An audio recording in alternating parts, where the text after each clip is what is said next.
Praise the Lord. நாள் 61 தியான பகுதி என்னாகவும் 5ஆம் அதிகாரம் மற்றும் 6ஆம் அதிகாரம். 5ஆம் அதிகாரத்தை வாசிப்போமானால் அதில் தேவனாய் கர்த்தர் மோசேயை நோக்கி, குஷ்டரோகிகள் யாவரையும், பிரமியம் உள்ளவர்கள் யாவரையும், சவத்தினால் தீட்டுப்பட்டவர்கள் யாவரையும் பாளையத்திலிருந்து விலக்கிவிட இஸ்ரவேல் புத்திரருக்கு கட்டளையிடு என்பதாக சொல்லுகிறார். காரணம் என்னவென்றால், கர்த்தர் சொல்லுகிறார், ஆண் பிள்ளையானாலும் பெண் பிள்ளையானாலும் அப்படிப்பட்டவர்களை நீங்கள் விலக்கி நான் வாசம் பண்ணுகிற தங்கள் பாளையங்களை அவர்களை தீட்டுப்படுத்தாதபடிக்கு நீங்கள் அவர்களை பாளையத்திற்கு புறம்பாக்கி விடக்கடவீர்கள் என்கிறார். அதாவது தேவனாய கர்த்தர் பரிசுத்தம் உள்ளவர். அவர் வாசம் பண்ணுகிற குடும்பத்தில், அவர் வாசம் பண்ணுகிற ஒரு நபரோடு கூட குஷ்டரோகிகள், பிரமியம் உள்ளவர்கள், சபத்தினால் தீட்டுப்பட்டவர்கள் இருக்கக்கூடாது என்பதாக கர்த்தர் சொல்லுகிறார். இவைகள் எழுத்தின்படி இந்த 3 நபர்களை குறிப்பிடாமல் இவைகள் கண்களின் இச்சையின்படி நடக்கிறவர்களையும், மாம்சத்தின் இச்சையின்படி நடக்கிறவர்களையும், ஜீவனத்தின் பெருமையோடு இருக்கிறவர்களையும் காண்பிக்கிறது. இப்படிப்பட்டவர்கள் இருக்கிற இடத்தில் தேவனாகிய கர்த்தர் இறங்குவதில்லை, அசைவாடுவதில்லை. இப்படிப்பட்ட நபரோடு கூட நாம் இருந்து தேவனை என்னதான் ஆராதித்தால் அந்த இடத்தில் தேவனுடைய மகிமை இறங்கி வருவது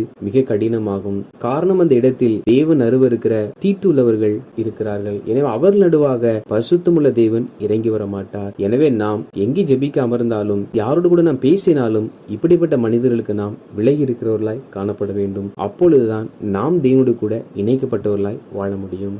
மேலும் கர்த்தர் மோசேயை நோக்கி, நீ இஸ்ரவேல் புத்திரோடே சொல்ல வேண்டியது என்னவென்றால், ஒரு புருஷன் ஆனாலும் ஸ்திரீ ஆனாலும் கர்த்தருடைய கட்டளையை மீறி மனிதர் செய்யும் பாவங்களில் யாதொரு பாவத்தை செய்து குற்றவாளியானால் அவர்கள் தாங்கள் செய்த பாவத்தை அறிக்கையிட கடவர்கள். அப்படிப்பட்டவன் தான் செய்த குற்றத்தின் நிமித்தம் அபராதத்தின் முதலோடே 1/5 பங்கை அதிகமாய் கூட்டி தான் குற்றம் செய்தவனுக்கு செலுத்த கடவன். அதாவது ஒரு மனிதன் தான் செய்த பாவத்தை பாவம் என்பதை உணர்ந்து அவைகளை தன் நாவினால் அறிக்கை செய்ய வேண்டும். பின்பவன் யாரிடத்தில் குற்றம் செய்தானோ அந்த நபருக்கு பிறரிடத்தில் வஞ்சித்ததை அதிகமாய் கூட்டி வழங்க வேண்டுமா? அப்படி என்றால் ஒரு மனிதன் பாவம் மன்னிக்கப்பட அவன் தன் பாவத்தை அறிக்கை செய்து எந்த மனிதனுக்கு விரோதமாய் செயல்பட்டானோ அந்த மனிதனுடைய சீர் பொருந்தி பின்பு தேவ சமூகத்தில் வர வேண்டும். அப்பொழுது அந்த பாவம் அவனுக்கு மன்னிக்கப்படும். மேலும் கர்த்தர் மோசேயை நோக்கி, ஒரு மனைவி பிறர் முகம் பார்த்து தன் கணவனுக்கு துரோகம் செய்வாள் என்றால் அப்பொழுது எரிச்சலின் ஆவி அவளுடைய புருஷன் மேல் வந்து இறங்குமாம். அப்பொழுது புருஷன் இவளை ஆசாரியின் இடத்தில் கொண்டு போக வேண்டுமாம். அப்பொழுது ஆசாரியன் ஒரு மண்பாண்டத்திலே பரிசுத்த ஜலம் வார்த்து வாசஸ்தலத்துக்கு முன்பாக இருக்கிற புழுதியில் கொஞ்சம் எடுத்து அந்த தண்ணீரில் போட வேண்டுமாம். பின்பு ஆசாரியன் அந்த ஸ்திரியை நோக்கி, உன் புருஷனுக்கு உட்பட்டிருக்கிற நீ தீட்டுப்படத்தக்கதாய் பிறர் முகம் பாராமல் இருந்தால் சாபகாரணமான இந்த கசப்பான ஜலத்தின் தோஷத்துக்கு நீங்களாய் இருப்பாய். உன் புருஷனுக்கு உடன்பட்டிருக்கிற நீ பிறர் முகம் பார்த்து உன் புருஷனோட அன்றி அந்நியரோடு சம்யோகமாய் சயனித்து தீட்டுப்பட்டு இருப்பாயானால் கர்த்தர் உன் இடுப்பு சூம்பவும் உன் வயிறு வீங்கவும் பண்ணி உன்னை உன் ஜனங்களுக்குள்ளே சாபமும் ஆணையிடும் குறியுமாக வைப்பாராக என்பதாக இந்த சாபகாரமான வார்த்தைகளை சொல்ல வேண்டுமாம். அப்பொழுது இந்த ஸ்திரீ அதற்கு ஆமேன் ஆமேன் என்பதாக சொல்லி ஆசாரியன் கொடுக்கிற அந்த சாபகாரணமான ஜலத்தை குடிக்க வேண்டுமாம். சம்பவிக்கிற காரியம் என்னவென்றால், அந்த ஸ்திரியானவள் தன் கணவனுக்கு துரோகம் செய்த ஸ்திரியா இருப்பாள் என்றால் அவள் வயிறு வீங்கி அவள் இடுப்பு சூம்பி அவள் தன் ஜனங்களுக்குள்ளே சாபமாக இருப்பாள். அப்படி இந்த ஸ்திரீ எந்த ஒரு தவறும் செய்யாமல் அவள் தன் கணவனுக்கு உண்மையா இருக்க கணவன் சந்தேகப்படுவான் என்றால் அந்த ஸ்திரியானவள் கர்ப்பம் தரித்து குழந்தை பெறும்படிக்கு கர்த்தர் இந்த பாக்கியத்தை கட்டளையிடுவாராம். இதில் நாம் கவனிக்க வேண்டிய இன்னொரு வார்த்தை என்னவென்றால், மனைவி துரோகம் செய்யும் பொழுது அல்லது மனைவியின் மேல் கணவனுக்கு சந்தேகம் வரும் பொழுது அவர்கள் மேல் எரிச்சலின் ஆவி வந்து இறங்குமாம். அதாவது எரிச்சல் என்பது ஒரு ஆவி என்பதை வேத வசனம் இதில் குறிப்பிடுகிறது. நாம் அநேக காரியங்களுக்கு எரிச்சல் படுவோம். நாம் நினைத்த காரியங்கள் நினைத்த வண்ணம் நடக்காவிட்டால் அல்லது நாம் சொன்ன காரியங்களை ஒரு நபர் சொன்னபடி செய்யாவிட்டால் நமக்கு விருப்பம் இல்லாத காரியங்களை பிறர் செய்யும் பொழுது நமக்கு எரிச்சல் உண்டாகும். ஆனால் வேத வசனம் எச்சரிக்கிறது என்னவென்றால், எரிச்சல் என்பது ஒரு ஆவி என்று. எனவே கர்த்தருடைய ஜனங்களாகிய நாம் எரிச்சல் அடையாதபடிக்கு இருக்க வேண்டும். எரிச்சலின் ஆவி ஒரு மனிதன் மேல் இறங்கும் பொழுது முதலாவது அவனுக்குள்ளாக எரிச்சல் உண்டாகிறது, பின்பு அவனுக்குள்ளாக கோபம் உண்டாகிறது, பின்பு அவனுக்கு மூர்க்கம் உண்டாகிறது, இறுதியாக அந்த மனிதனுக்கு உக்கிர கோபமாகி அவன் கொலை செய்யவும் நேரிடுகிறது. எனவே பொல்லாப்பு செய்ய ஏதுவான இந்த எரிச்சல் நமக்குள் காணப்படாதபடிக்கு கர்த்தருடைய ஜனங்களாகிய நாம் எரிச்சலின் ஆவிக்கு விலகி வாழ்கிறவர்களாய் காணப்பட வேண்டும். 6ஆம் அதிகாரத்தை நாம் வாசிப்போமானால் அதில் நசரேய விரதத்தை குறித்து சொல்லப்பட்டிருக்கிறது. இது எதற்கு அடையாளமா இருக்கிறது என்றால், கர்த்தருடைய ஜனங்களாகிய நாம், அதாவது அதாவது நம்முடைய வாழ்க்கையில் ஒரு விடுதலைக்காக சில விசேஷித்த நாட்களை நியமிக்கலாம், அல்லது நம்முடைய வாழ்க்கைக்கு தடை மாறும்படிக்காக சில உபவாச நாட்களை நியமிக்கலாம். அப்படி நாம் நியமிக்கும் நாட்களில் எப்படி வாழ வேண்டும் என்ற வழிமுறைகளை இந்த அதிகாரத்தில் நம்மால் பார்க்க முடியும். இதில் ஆண்டவராகிய கர்த்தர் நசரேய விரதம் என்பதாக ஒரு விரதத்தை குறித்து சொல்லியிருக்கிறார். அப்படி ஒரு மனிதன் கர்த்தருக்கு நசரேய விரதம் இருப்பான் என்றால் அவன் செய்யக்கூடாத காரியங்கள் இதில் சொல்லப்பட்டிருக்கிறது. முதலாவதாக, அப்படிப்பட்டவன் திராட்சரசத்தையும் மதுபானத்தையும் விலக்க கடவன். அவன் திராட்சரசத்தின் காடியையும் மற்ற மதுபானத்தின் காடியையும் திராட்சரசத்தினால் செய்த எவ்விதமான பானத்தையும் குடியாமலும் திராட்சரச பழங்களையாவது திராட்சை வற்றல்களையாவது புசியாமலும் தன் நசரேயனாய் இருக்கும் நாளெல்லாம் திராட்சை செடி விதை முதல் தோல் வரை உள்ளவைகளினால் செய்யப்பட்ட யாதொன்றையும் புசிக்காமலும் இருக்க கடவன். கர்த்தர்க்கென்று விரதம் இருக்கிறவன் மதுபானத்தையும் திராட்சை ரசத்தையும் திராட்சை பழத்தினால் செய்யப்பட்ட எது ஒன்றையும் தொடக்கூடாதாம். இது எதை காண்பிக்கிறது என்றால், கர்த்தருடைய ஜனங்களாகிய நாம் எது ஒன்றின் மேலும் மயங்கினவர்களாக, எது ஒன்றிற்கும் அடிமைப்பட்டவர்களாக இருக்கக்கூடாது. அதிலும் தேவனுக்கென்று விசேஷித்த பொருத்தனை செய்கிறவர்கள் தேவ சமூகத்திலே அனுதினமும் காத்திருக்க வேண்டும்.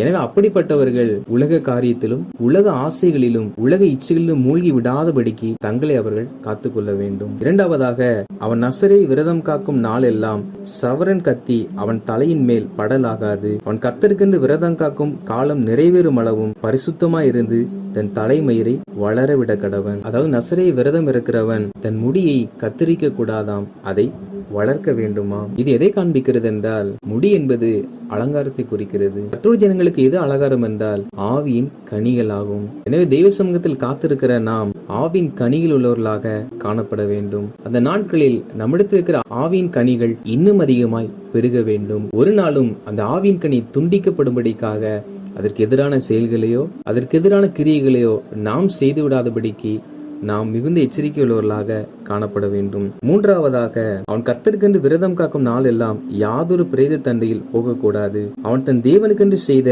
நசரேய விரதம் அவன் தலையின் மேல் இருக்கிறபடியால் மரணமடைந்த தன் தகப்பனால் ஆகிலும் தாயினால் ஆகிலும் சகோதரனால் ஆகிலும் சகோதரியினால் ஆகிலும் தன்னை தீட்டுப்படுத்தலாகாது. அதாவது நசரேய விரதம் இருக்கிறவர்கள் எந்த ஒரு பிரேத தண்டையிலும் போய் தன்னை தீட்டுப்படுத்த கூடாதாம். அது தன் தகப்பன், தன் தாய், தன் சகோதரன், தன் சகோதரி ஆனாலும் அவளுடைய பிரேத தண்டையிலும் போய் தீட்டுப்படக்கூடாது. எதை காண்பிக்கிறது என்றால், விசேஷித்த நாட்களில் நியமித்து ஜெபிக்கிற நாம் அந்த நாட்களில் தேவனுக்கு விரோதமாக பிற மனிதர்களுக்காக அல்லது நம் குடும்பத்தில் உள்ள நபர்களுக்காக ஒரு நாளும் செய்யாதபடிக்கு எச்சரிக்கையா இருக்க வேண்டும். நாம் தேவனுக்கு விசேஷித்த நாட்களை நியமித்திருக்கிறபடியினால் அந்த நாட்களில் நாம் யாருக்காகவும் எந்த சூழ்நிலையிலும் தேவனுக்கு எதிரான பாவங்கள் செய்யாதபடி நம்மை நாம் காத்துக் கொள்கிறவர்களாய் காணப்பட வேண்டும். அப்படி ஒருவேளை மதுபானம் பண்ணி அல்லது தன் மயிரை கத்தரித்து அல்லது பிரேத தண்டையில் ஒருவன் போவான் என்றால் அவன் தெய்வ சமூகத்தில் வந்து பாவ மன்னிப்பு என்று பலி செலுத்தும் பொழுது அந்த பாவங்கள் அவனுக்கு மன்னிக்கப்படும். ஆனால் அவன் விரதம் இருந்த அந்த நாட்கள் எல்லாம் விருதாவாய் இருக்குமாம். அதாவது அந்த நாட்கள் எண்ணப்படுவதில்லையாம். அந்த நாட்கள் அவன் விரதம் இருந்ததினால் எந்த ஒரு பலனும் அவனுக்கு கிடைக்காதாம். எனவே நாம் தெய்வ சமூகத்தில் விசேஷித்த நாட்களை நியமித்து ஜெபிப்போமானால் இந்த நாள் முழுவதும் நாம் தேவன் சொன்ன வார்த்தையின்படி செயல்படுகிறவர்களாய் காணப்பட வேண்டும். இல்லாவிட்டால் நாம் எத்தனை நாட்கள் விசேஷித்த பொருத்தனைகளை ஏறெடுத்து கர்த்தர் விரும்பாத ஒரு காரியத்தை செய்வோம் என்றால் இந்த நாட்கள் முழுவதும் நமக்கு வீணான நாட்களாய் மாறிவிடும். மேலும் கர்த்தர் மோசேயை நோக்கி, ஆரோனின் குமாரனும் இஸ்ரவேல் ஜனங்களை ஆசீர்வதிக்கும்படிக்காக 3 ஆசீர்வாதங்களை அவர் மேல் கூறும்படிக்கு கர்த்தர் சொல்லியிருக்கிறார். முதலாவது, கர்த்தர் உன்னை ஆசீர்வதித்து உன்னை காக்க கடவர். இரண்டாவது, கர்த்தர் தம்முடைய முகத்தை உன்மேல் பிரகாசிக்க பண்ணி உன்மேல் கிருபையா இருக்க கடவர். மூன்றாவது, கர்த்தர் தம்முடைய முகத்தை உன்மேல் பிரசன்னமாக்கி உனக்கு சமாதானம் கட்டளையிட கடவர்.